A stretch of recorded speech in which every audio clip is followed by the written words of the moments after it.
The first day of train school, our teacher asked us what we would do if we were on the train and we had to go to the toilet and we'd already had our break.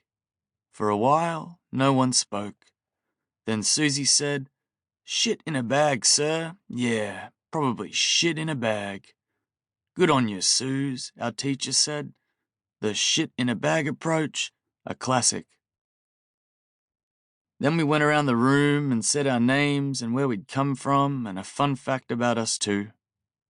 Ed said he'd worked in logistics and sailed around the world with the Navy in his youth. And Zaid had been a transit cop with a baby on the way.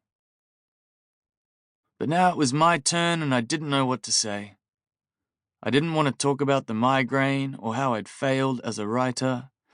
I didn't want to talk about pain. So I said my name was Oliver and flipped my wrist fry pan style. I winked and said that I loved to cook. 5 months of train school? What the hell did you learn? Sam asked.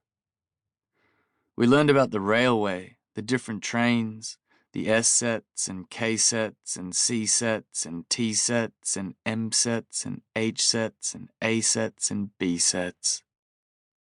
We learned how to communicate with bell signals and where to locate the fire extinguishers and how to administer first aid.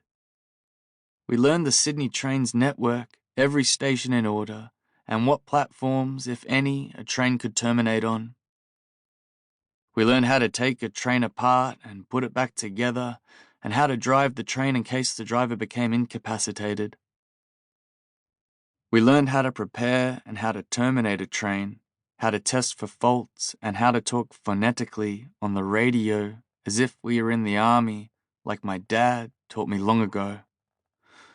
We learned how to evacuate trains safely, methodically, and we learned to follow rules. We learned the correct procedures for opening windows and climbing ladders and wearing backpacks and the correct paths to walk from the station to the train yard. We learned which signals were permissive and which were absolute and which would remain red, fixed, no matter what. We learned to slow down, to not think, or to think only about what we had learned. We learned how to stop. And I remembered how to breathe.